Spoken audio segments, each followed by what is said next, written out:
Diqqat aholiga xush xabar. O'zbekistonda ish haqqi, pensiya, stipendiya va nafaqalar miqdori oshirilmoqda. Nafaqa, pensiya va stipendiyalar miqdorini bilish uchun videorolikni oxirigacha tomosha qiling. Assalomu alaykum, hurmatli tomoshabinlar.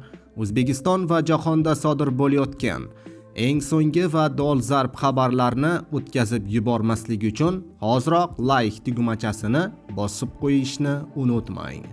Like bosgan insonning qo'llari Ka'batullohning devorlarini ushlasin. Diqqat qiling. O'zbekistonda ish haqqi, pensiya, stipendiya va nafaqalar miqdori oshiriladi. Bu haqida kecha 23-iyun kuni prezident imzolagan ish haqqi, pensiya, stipendiya va nafaqalar miqdori oshirilishi to'g'risidagi farmonda so'z boradi.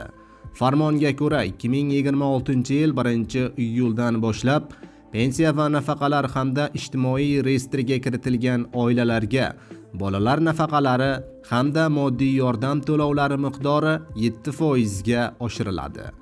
Bunda yoshga doir eng kam pensiya miqdori oyiga 983 ming so'm, nogironlik pensiyasining eng kam miqdori oyiga 1,83 ming so'm.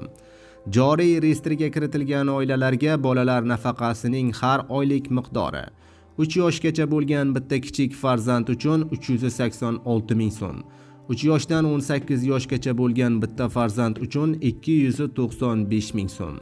Oilaning ikkinchi farzandi uchun qo'shimcha 177 ming so'm. Oilaning 3-chi va undan keyingi har bir farzandi uchun qo'shimcha 188 ming so'm to'lanadi. Ijtimoiy reyestrga kiritilgan oilalar uchun moddiy yordamning oylik miqdori 450 ming so'm etib belgilandi.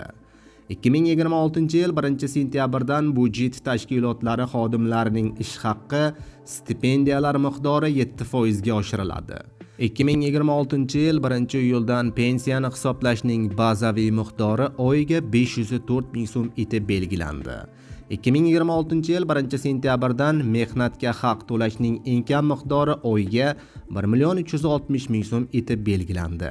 Bazaviy hisoblash miqdori esa 440 ming so'm etib belgilandi, deyiladi ma'lumotda.